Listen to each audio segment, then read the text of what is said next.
Hey, I'm Dan Fitzpatrick here at StockMarketMentor.com, and this is your free chart of the day for the 3-day weekend. Look, Ambarella, sell this. That's all I can tell you. Okay, that's it for today. No, the thing is, this broke on very, very high volume. It broke the 50-day moving average, and that totally puts the weekly uptrend in doubt. You could say, well, yeah, but it could bounce. Yeah, it could. It could bounce here at 45. It could bounce at 40. It may not bounce at all. What you got to understand is about like a substantial portion of their revenue, 35%, maybe 40% of their revenue comes from GoPro, which is still drifting lower, obviously, than the market thinks that these guys that their revenues are slowing, and the only way your revenues slow is if you make less of what you sell, and that would impact Ambarella. So here's the thing. They don't have earnings until early March.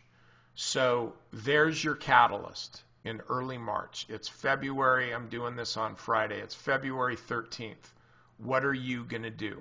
Are you going to hold it, or are you going to fold it? I say, if you're still long, maybe you'll get a little oversold bounce on Tuesday, but think about this. If this stock, it had been in this squeeze. In fact, let's do it this way. We'll make it more visual. Okay, if this stock was in this squeeze and it broke out above the upper Bollinger Band, would you just rush in to buy that stock? Possibly, probably, because you think it's going to go farther. But this didn't do that.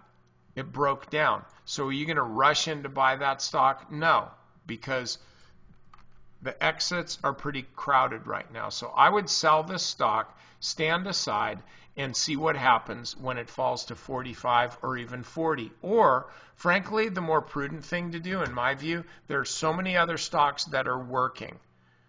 Why mess around with something that has been working and is not working anymore because of this key break? This is a key moving average break on massive volume.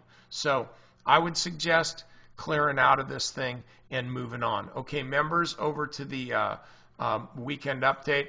I got a lot of stocks to cover, including cybersecurity stocks, some of the energy names, and actually the home builders. So I want you to get over there now.